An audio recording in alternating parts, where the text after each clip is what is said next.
di kantor aku, bahkan aku mau sholat aja dia malah bilang aku so alim. Ngapain kamu mau kemana, kamu mau sholat?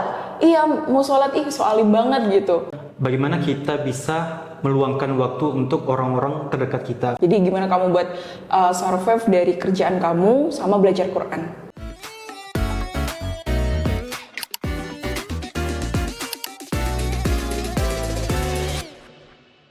Bismillahirrahmanirrahim. Assalamualaikum warahmatullahi wabarakatuh. Halo semuanya.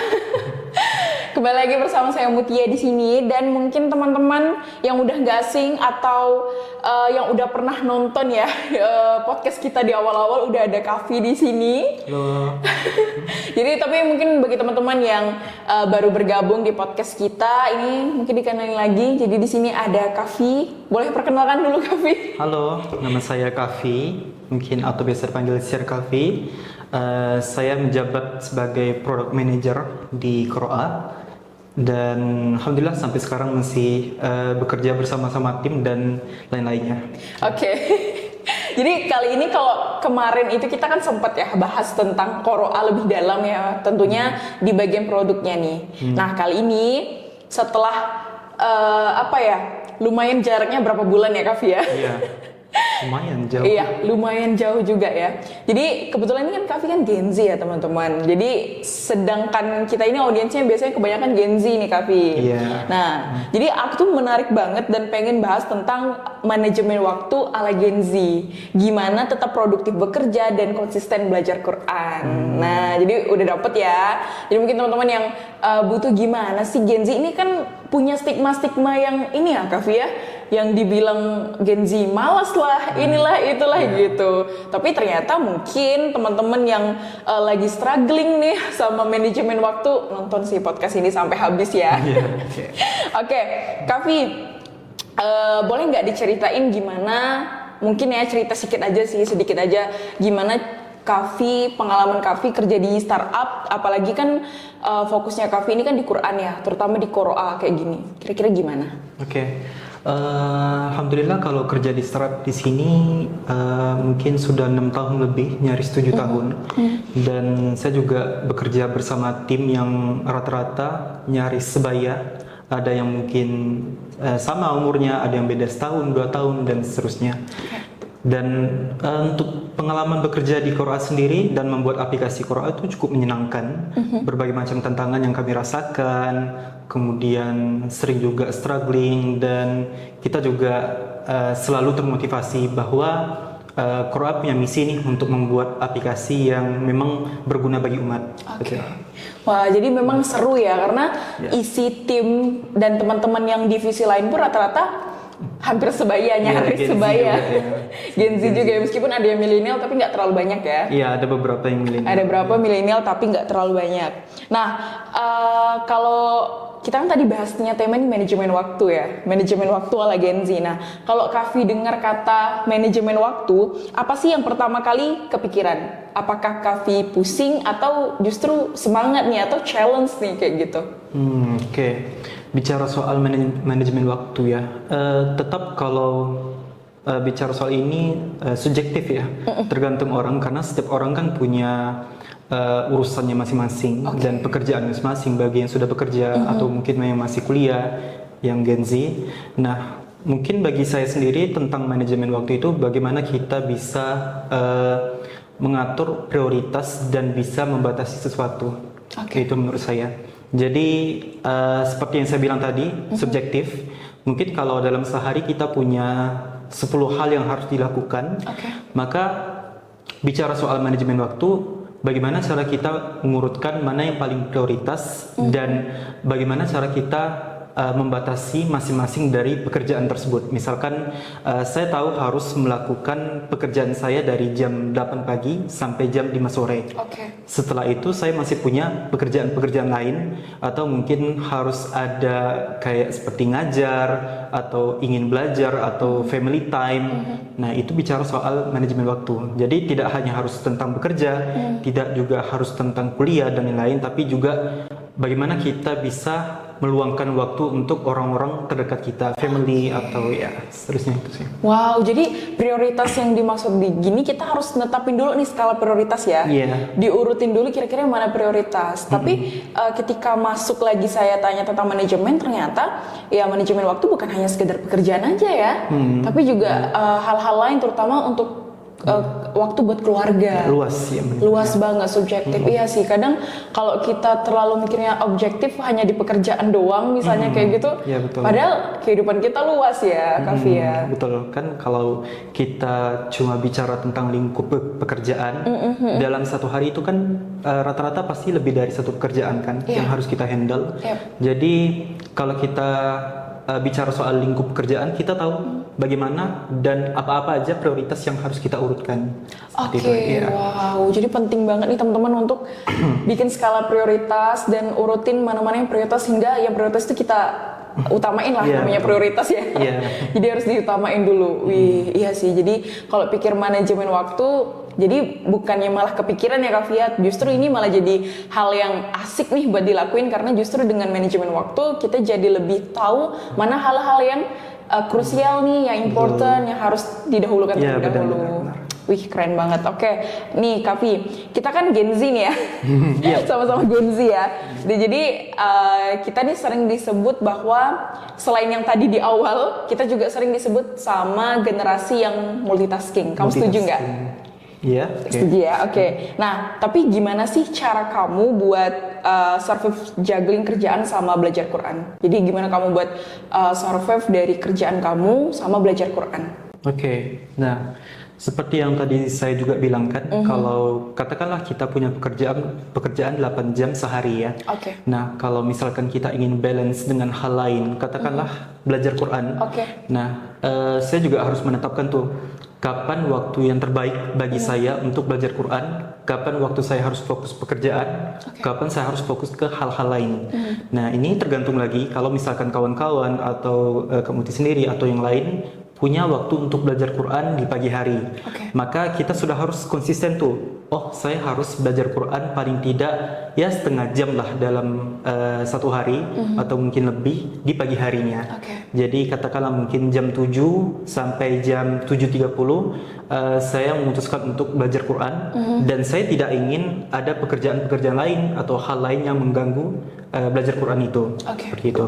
Atau mungkin di malam hari juga bisa, karena kan biasa malam hari itu lebih luas ya waktunya, lebih santai, jadi kita mungkin lebih rileks juga belajar Qurannya. Dan mungkin kita juga bisa belajar Quran di tengah-tengahnya, apalagi kalau lingkungan di kantor itu support bagi karyawan-karyawannya untuk belajar Quran.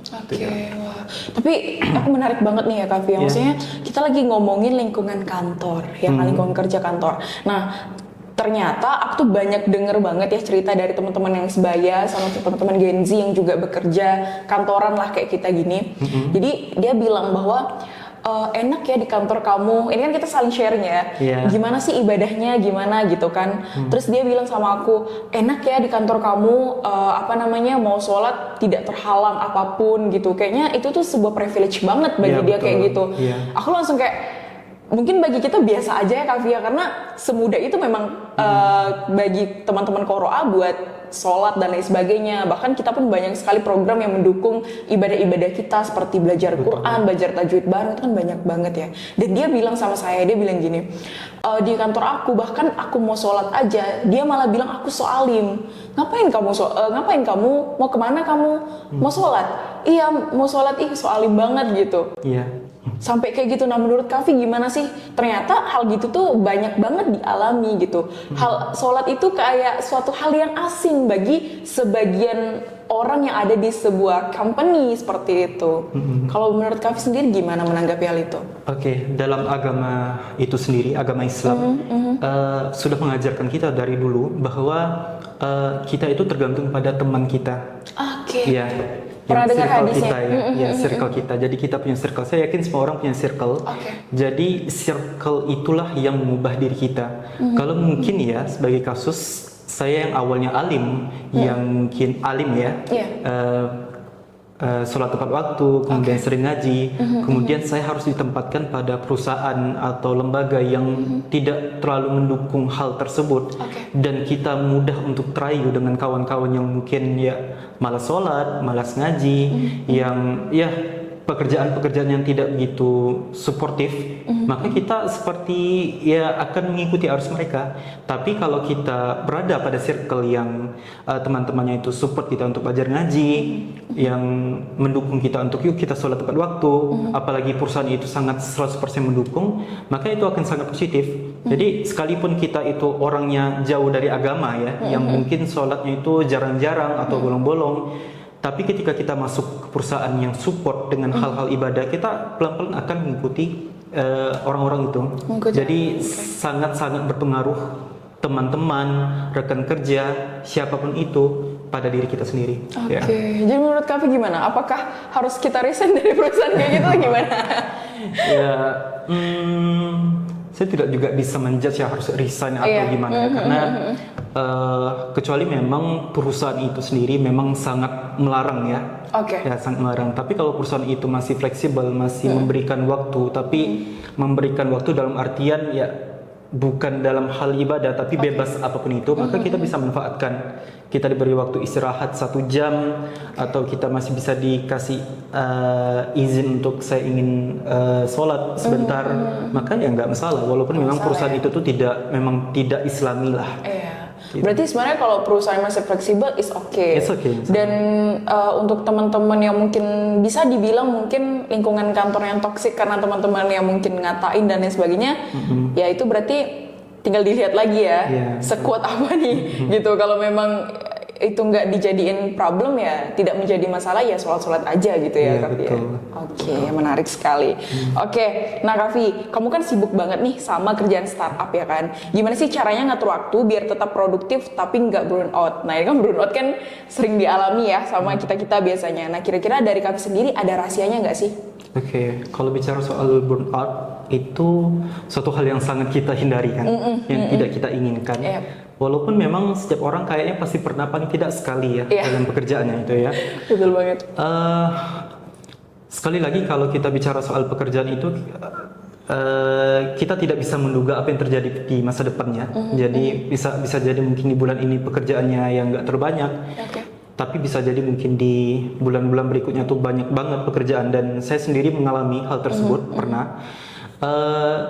Bagi saya sendiri tetap manajemen waktu punya peran yang besar, peran yang penting. Sekalipun kita merasa sangat burn out, tolong coba kita luangkan ya sebisa mungkin setengah jam atau 1 jam untuk melakukan hal di luar pekerjaan ya. Dalam tujuan untuk merilekskan, mungkin merilekskan diri atau pikiran, karena bagaimanapun kalau kita paksa diri kita untuk selalu bekerja terus menerus non-stop ya, maka ya burnout itu akan datang dengan sendiri ya. Bisa jadi dari orang lain ke kita atau mungkin dari kita sendiri. Jadi bagi saya kalau misalkan dalam pekerjaan itu support untuk kayak memberikan fasilitas untuk menghibur karyawannya, entah misalkan mereka memberikan permainan kayak main basket contohnya, mungkin di perusahaan-perusahaan besar ada seperti itu, atau bermain permainan-permainan lainnya atau hiburan apapun itu sangat positif, karena itu menjaga karyawan untuk tetap merasa terhibur dan mereka tidak mudah stres. Jadi dalam 2 jam saya bekerja dan saya merasa kayak nyaris burn out, saya terlalu tertekan atau gimana, saya bisa spend waktu sekitar ya 15 menit atau 20 menit untuk main bentar sama teman-teman, kemudian lanjut lagi ya. Tapi kalau kita bicara soal bagaimana kita menghandle burnout tersebut atau stres apapun itu, tetap lagi itu subjektif, balik lagi ke bagaimana orang menghandle dirinya sendiri ya. Ada mungkin yang burnout, aduh saya burnout, saya pengen udah saya baca Quran aja kan. Ada yang aduh saya burnout, udah saya pengen main bentar, main game. Atau aduh saya pengen jalan bentar di luar. Itu kan setiap orang punya caranya masing-masing. Jadi betul banget. Ya kita tidak bisa mengarahkan satu arah aja ke mereka. Jadi tadi cuma contoh lah ya, misalnya kayak gitu. Ya, tapi dipikir-pikir kalau lihat keseharian Kavi ini kan di setiap sela-sela istirahat atau lain sebagainya, Kavi lebih asik baca buku nih. Nah jadi gimana itu Kak? Apakah termasuk healing atau gimana kok dari Kavi sendiri? Iya, bisa dianggap healing. Jadi saya maksimalkan kalau di kantor ini kan memberikan waktu 1 jam untuk istirahat. Jadi 1 jam itu bisa dipakai untuk sholat, untuk makan sama teman-teman. Dan ketika saya merasa masih ada waktu sekitar 20 menit, 15 menit, mungkin saya bisa manfaatkan untuk membaca buku, karena saya memang suka baca buku. Jadi saya tidak ingin ya dalam 1 jam itu tuh ya udah kalau selesai sholat, selesai makan langsung lanjut lagi kerjakan. Jadi saya lebih memilih untuk memaksimalkan waktu istirahat itu untuk melakukan hal-hal yang saya sukai, ya seperti yang saya bilang tadi. Kalau kita burn out dan ada fasilitas yang bisa membuat kita terhibur, ya gunakan fasilitas tersebut. Ya. Oke. Jadi memang Kavi sendiri lebih memilih untuk ini ya menghindari burnout ya, daripada benar-benar kita nanti ujung-ujungnya kerja terus nanti benar-benar burnout dong. Iya. Jadi meminimalisirkan stres ya istilahnya seperti itu. Ya, walaupun tidak bisa dihindari hal itu, tidak bisa dihindari. Nggak bisa, karena namanya kerjaan ya tetap masuk-masuk aja ya Kavi ya. Ini kan nyambung banget nih sama pertanyaan aku berikutnya, bahwa pernah nggak sih Kavi itu kayak ngerasa overwhelmed sama to-do list yang nggak ada habisnya gitu. Jadi kayak to-do list yang ya udah nggak ada habisnya banget gitu kan. Kemudian trik kira-kira dari Kavi sendiri ada nggak sih triknya biar kita tuh tetap on track sama kerjaan-kerjaan kita? Oke. Nah, task management ya, kita masuk ke task management. Jadi dalam 1 hari bisa lebih dari 1 task, dan kita mungkin sering merasa kewalahan ya, overwhelmed. Nah, kalau saya sendiri, kalau misalkan saya diberikan 10 pekerjaan di 1 hari, dan tiba-tiba saja ada pekerjaan baru, maka saya lebih memilih untuk komunikasikan terlebih dahulu ke atasan atau siapapun yang memberikan saya pekerjaan. Saya bilang ke dia mana yang prioritas, karena kalau ini dimasukkan ke dalam to-do list saya hari ini, maka saya khawatirnya akan membuat kewalahan tadi, atau yang membuat pekerjaan jadi amburadul, ya tidak bisa terselesaikan atau tidak bisa maksimal. Jadi kalau di kasus saya selalu komunikasikan ke atasan saya, kira-kira dengan adanya task baru, apa yang perlu saya prioritaskan dan mana yang perlu saya buang terlebih dahulu ya, saya pending ya, saya pending. Nah, setelah saya dapat kepastian, maka saya langsung kerjakan, meskipun itu pekerjaan baru kan. Selama skala prioritasnya dapat termanage dengan baik, ya tidak masalah ya. Walaupun memang kita saling mengerti antara atasan sama bawahan, dan saya yakin atasan-atasan manapun akan paham kalau bawahannya itu mendapatkan pekerjaan terlalu banyak, maka ya hasil didapatkan tidak akan maksimal. Seperti itu. Jadi pentingnya ini ya keterbukaan komunikasi juga ya. Komunikasi. Ya. Karena kita harus pandai juga mengukur kemampuan diri kita itu mampunya di mana kalau dalam hari gini gitu ya. Ada orang yang bisa, ada yang mampu 1 hari 5 pekerjaan, ada yang lebih, ada yang mungkin cuma 3. Jadi pentingnya komunikasi untuk mengatakan bahwa saya hanya bisa mengerjakan hari ini cuma 3 task katakan, atau 4 task. Kalau lebih bisa, tapi mungkin di kemudian hari. Jadi skala prioritas itu sangat-sangat penting. Seperti itu. Jadi skala prioritas sangat-sangat penting ya. Meskipun kayak kita tuh kayak dikejar deadline dan lain sebagainya, tetap harus dikomunikasikan kira-kira supaya kita tahu nih dapat yang terbaiknya, jalan keluarnya seperti apa. Jadi penting banget tuh juga komunikasi ya. Tapi jangan sampai ini ya komunikasinya jelek juga sehingga nanti malah nggak dapat jalan keluarnya juga ya Kavi. Betul. Oke. Nah, kan Kavi pastinya pakai Qur'an dong untuk kehidupan sehari-harinya buat belajar Quran. Tadi kan kita udah nyinggung tentang belajar Quran nih, gimana Kavi bagi waktu kan. Kemudian menurut Kavi dari Qur'an sendiri ada nggak sih fitur Qur'an itu yang menurut Kavi itu lifesaver banget gitu? Karena Qur'an punya banyak fitur, fitur ibadah, fitur pembelajaran. Kalau untuk belajar Quran itu ada 3 fitur utama. Yang pertama itu materi, yang kemudian murja'ah yang kedua, dan terakhir setor ayat. Dan menurut saya 3-tiganya itu bagus dan sangat bermanfaat untuk belajar Quran. Tapi kalau boleh saya favoritkan, saya menyukai fitur murja'ah ya. Boleh dong tunjukin. Nah, di fitur murja'ah itu kita bisa memurja'ah surah-surah yang ingin kita setorkan ke aplikasi Quran, dan surah-surah tersebut dengan ayat-ayat ini bisa kita lakukan murja'ah dan dikoreksi oleh AI. Ya. Jadi kayak Al-Fatihah ya, Alhamdulillahirabbil alamin, ketika saya rekam dan akan dikoreksi langsung oleh AI yang ada di Qur'an. Jadi Qur'an punya teknologi AI yang mana dapat mengoreksi bacaan kita apakah udah fasih atau belum. Misalnya ada satu waktu dalam sehari yang wajib kamu pakai buat belajar Quran, kapan tuh biasanya? Pagi-pagi biar fresh atau malam biar cooling down? Oke, saya milih malam ya sebenarnya. Kalau malam itu lebih santai waktunya. Kalau pagi mungkin kita harus kemas-kemas, harus sarapan, harus mandi, harus segala macam hal. Jadi pun saya masuk jam 8 pagi, jadi waktunya singkat. Kalaupun hanya ngaji doang, bukan belajar Quran tapi ngaji doang itu bisa setelah sholat subuh. Karena kalau saya itu habis sholat subuh itu saya harus dikemas, terlalu banyak harus dikemas. Jadi saya memilih malam karena memang waktunya ada sekitar 2-3 jam atau 4 jam untuk bisa belajar Quran. Ya paling bisa spend setengah jam atau 1 jam. Sisanya bebas, kita harus melakukan apapun itu. Dan lebih rileks juga kan. Karena kan kalau pagi saya pribadi itu harus prepare jam 8 harus kerja, harus meeting. Jadi saya khawatirnya terlalu banyak hal yang harus saya pikirkan. Jadi saya nggak bisa relax, nggak bisa fokus untuk belajar Qurannya. Akhirnya jadi nggak fokus kita belajar Quran ya, karena terlalu kepikiran, oh ya habis ini aku harus kesini ngerjain ini tuh. Betul ya. Walaupun tergantung ya setiap orang ya. Betul. Ya, jadi kalau kami sendiri lebih milih malam ya. Malam kalau untuk belajar Qurannya malam. Kalau untuk baca Qurannya doang ya ngaji itu mungkin bisa spend 15 menit setelah sholat subuh ya. Tapi kalau misalnya belajar Qurannya gitu kan, entah kita memperbaiki tajwid kita lagi atau tafsir dan lain sebagainya, itu Kavi lebih memilih malam ya waktunya lebih panjang. Oke, ini kalau ngomong soal distraksi nih, gimana sih cara Kavi itu ngehandle godaan scrolling sosmed? Nah ini kan sering banget dialami sama kita Gen Z, bukan hanya Gen Z sih. Kadang kebanyakan orang kalau udah fokus ke sosmed apapun itu kadang scrolling terus. Nah tapi gimana sih Kavi ngehandle itu supaya nggak tergoda lah dari godaan-godaan seperti itu, dan menurut Kavi ada nggak sih tips khusus seperti itu? Simple. Kalau dari saya batasi sih. Saya batasi, misal saya punya waktu istirahat sebentar, saya batasi sekitar 10 sampai 15 menit atau mungkin 20 menit untuk main IG, katakanlah IG ya. Jadi kalau godaan tuh tetap selalu ada ya. Kadang di tengah-tengah pekerjaan tuh kadang capek sedikit buka IG kan. Karena saya merasa bahwa karena sosmed itu terlalu mudah.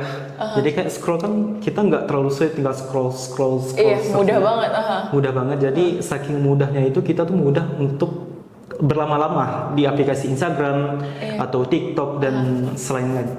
Nah, kalau saya sendiri saya batasi ya. Jadi mau konten apapun yang saya tonton, entah itu TikTok atau IG, kalau sudah 15 menit kelar ya udah saya harus tutup HP lalu balik lagi ke pekerjaan. Tapi kalau tadi awalnya kita mau niat belajar Quran nih, tadi kan malam Kavi belajar Quran kan, di malam lebih milih malam, terus tiba-tiba buka HP, yang tadi niatnya mau belajar Quran itu kira-kira ke distraksi nggak? Jadi kemakan waktu nggak? Yang harusnya dari jam sekian aku belajar Quran, tapi gara-gara ngelihat HP ke distraksi, scrolling sosmed, akhirnya jadi mundur belajar Qurannya, atau bahkan sampai kemalaman nggak sempat belajar Quran. Atau gimana kok dari Kavi sendiri? Betul banget. Kalau saya tips dari saya sih, saya nggak buka dulu sosmednya, katakanlah habis sholat isya atau habis makan, saya tutup dulu sosmednya. Saya memilih untuk belajar dulu. Kayak aku harus punya waktu 30 menit untuk belajar Quran. Setelah 30 menit selesai, itu bebas sama gimana. Karena bagi saya, kalau misalkan saya membuka Instagram terlebih dahulu atau TikTok, maka kayak yang mungkin kita cuma atur 15 menit untuk main sosmed, tiba-tiba kayak nggak kerasa tahu-tahu udah setengah jam kan, ujung-ujungnya ngantuk, ujung-ujungnya nggak jadi belajar Qurannya. Jadi untuk mengatasi hal tersebut, tips dari saya tutup dulu sosmednya, lalu saya buka dulu Al-Quran atau aplikasi Qurannya. Ya udah kelar, barulah saya bisa santai untuk main sosmed atau yang seterusnya. Bukan hanya belajar Quran sih, hal apapun itu. Kalau kita punya sesuatu yang prioritas, penting, dan menurut saya itu sangat-sangat berpengaruh sih pada keseharian kita. Kita utamakan terlebih dahulu belajar, Oke. baru selesai itu ya bebas kita mau main apapun itu. Oke, jadi daripada kita ke distraksi, lalu terbawa arus, lebih baik kita menghindari itu tadi ya. Betul. Makanya nggak buka sosmed, tutup aja dulu. Kalau udah misalkan jam sekian waktunya belajar, ya udah belajar aja dulu. Ntar kan bisa mainnya misalnya kayak gitu. Jadi lebih menghindari daripada terjadi distraksi ya, Kak ya. Dan boleh juga kawan-kawan pasang timer. Oke. Timer atau namanya itu Pomodoro ya. Jadi Pomodoro bisa pasang setengah jam atau lebih atau kurang dari itu. Jadi kayak kita selama belajar dengan adanya timer di depan mata kita, kita sangat lebih terfokus pada pembelajaran tersebut. Jadi kita nggak mudah terdistraksi karena kita tahu ada waktu yang menghitung sampai kapan kita harus belajar. Oke. Seperti itu. Berarti ini juga salah satu toolsnya Kavi dong dalam memanajemen waktu ya. Timer itu penting. Timer, jadi itu timer juga penting ya. Oke. Nah, Kavi, buat teman-teman Gen Z yang kerjaannya hektik banget tapi pengen tetap konsisten belajar Quran, apa yang paling penting menurut kamu dan mulai dari mana? Oke, hektik belajar Quran ya. Banyak hal sih, banyak saran juga. Tapi kalau boleh saran itu, kawan-kawan selalu install paling tidak aplikasi apapun untuk belajar Al-Quran. Tapi kalau kita bicara secara general ya, kalau kita punya kayak pengen belajar apapun itu, belajar Quran atau belajar bahasa, paling tidak install satu aplikasi di HP kalian supaya nanti entah itu di tengah pekerjaan atau misalkan kalian lagi di luar, di tengah perjalanan atau di kereta, kalian akan dengan mudah untuk mengakses pembelajaran tersebut dimanapun dan kapanpun. Ketimbang buku yang mungkin kita harus buka terlebih dahulu buku itu, atau mungkin kita punya kursus di tempatnya masing-masing. Nah, dengannya ada aplikasi itu memudahkan kita untuk belajar dimanapun dan kapanpun karena gampang. Tinggal misalkan kita lagi di kereta nih atau lagi di tengah pekerjaan dan kita merasa punya waktu ya katakanlah 10 menit atau 15 menit sambil menunggu kereta api, ya kita bisa belajar di situ. Ya.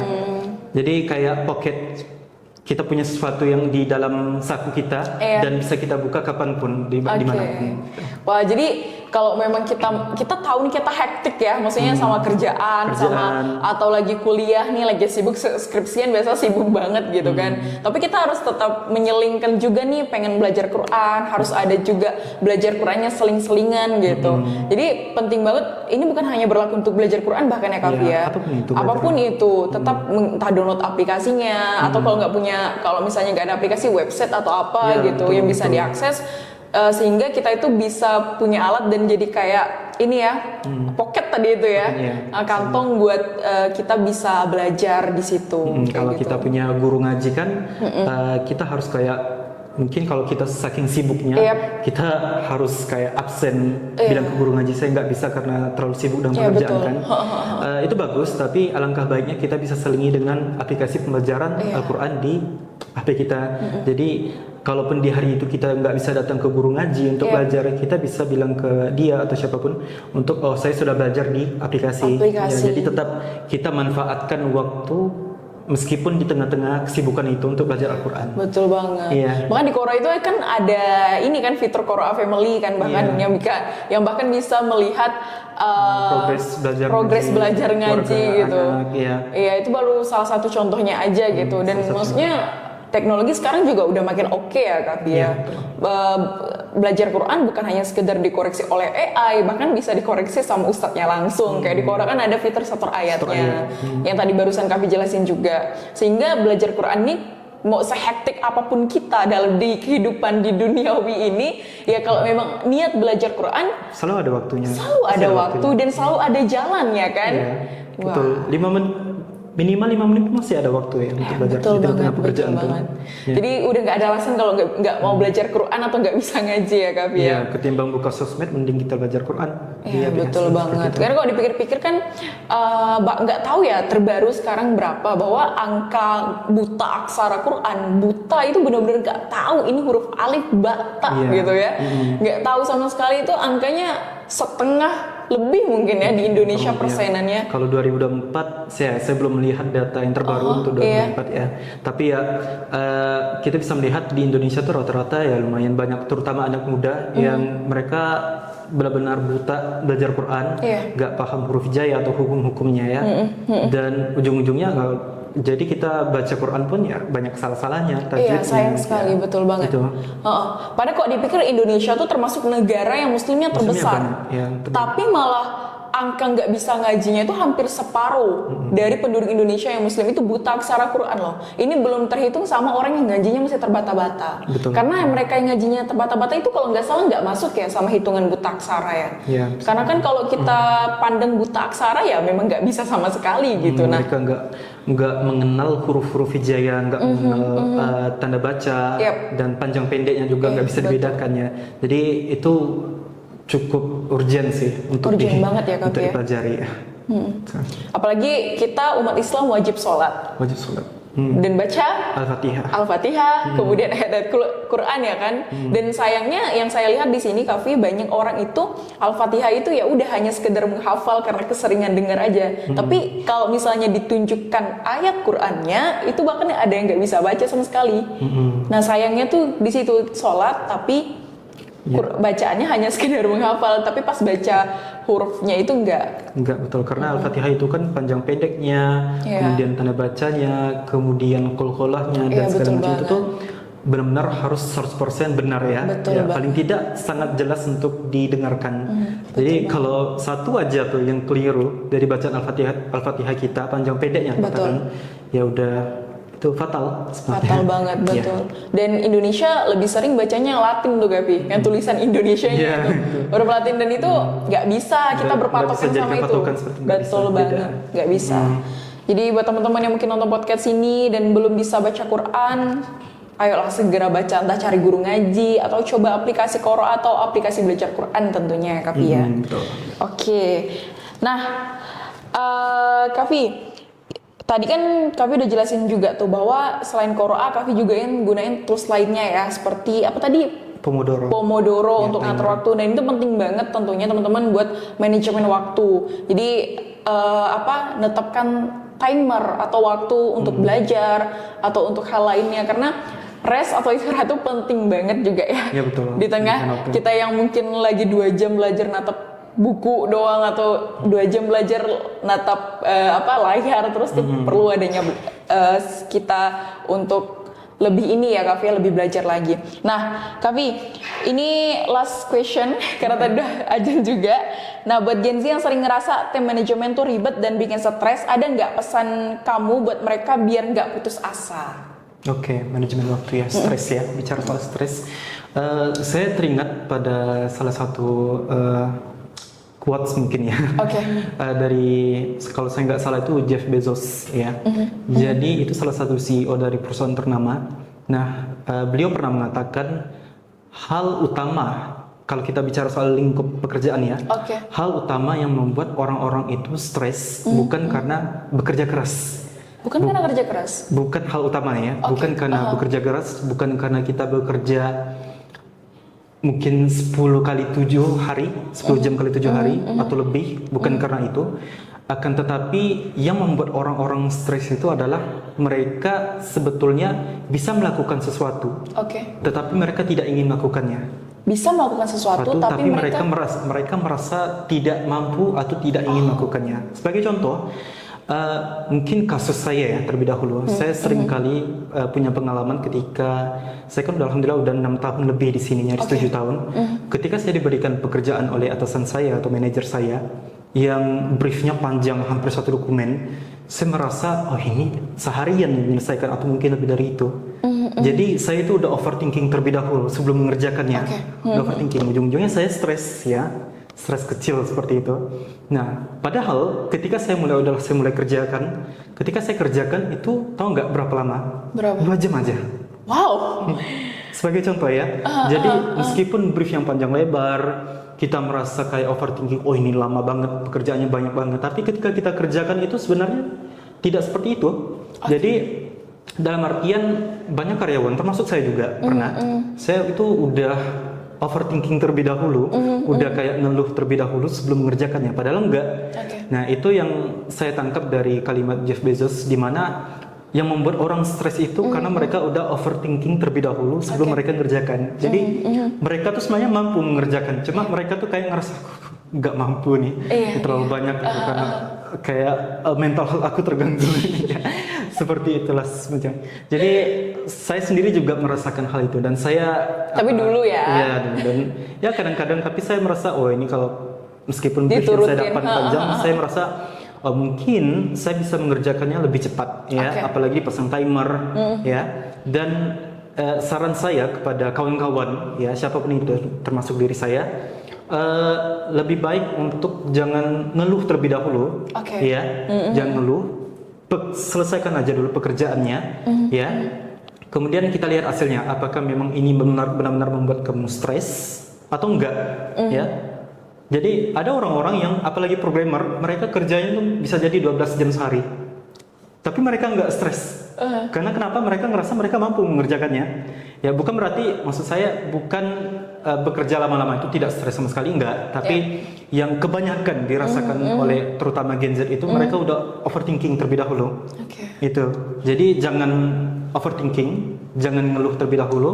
Kerjakan aja dulu, terima pekerjaan, udah dapat brief, kerjakan, baru ya kita bisa ukur nih, oh aku nih mampu atau enggak sih.